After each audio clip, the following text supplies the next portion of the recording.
Hi everyone, it's Mary with the Breath of New Life, coming to you live from my home studio here with my little picture perfect postcard view.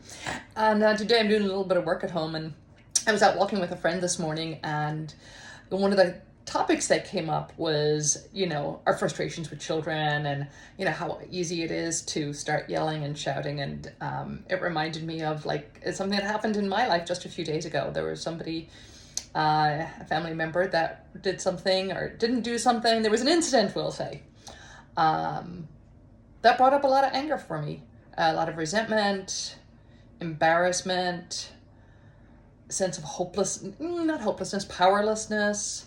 And I was venting to my husband, and I think my tone was kind of, we'll say, effusive with the emotion I was feeling. And my husband had to remind me not to take out my anger on this particular person, because if I did, it was just going to produce a freeze response. And he was so right. And I have, my tendency used to be to go off and fly off the handle, and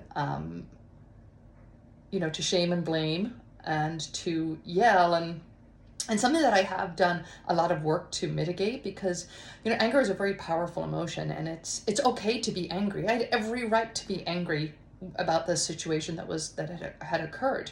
However, what's not helpful is to take that anger out on the person involved.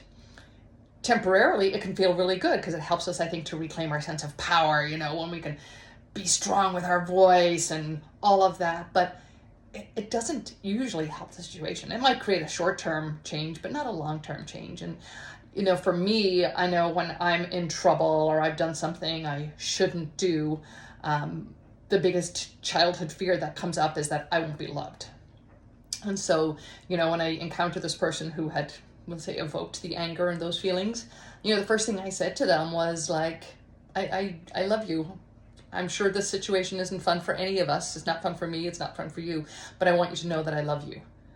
And that I'm not going to, the feelings I'm feeling are temporary, but my love is enduring. And so this is just a reminder for us all in those moments of frustration to find a way to let that frustration out, but not with the person that we're frustrated with. And find another way to communicate with them so that we can bring about the change that's going to be helpful for them and helpful for us. So, hopefully that helps. If you want more tips, stay in tune. I will be doing two sessions again this month, one on the June 13th online and the 27th in person in Douglas. Mwah.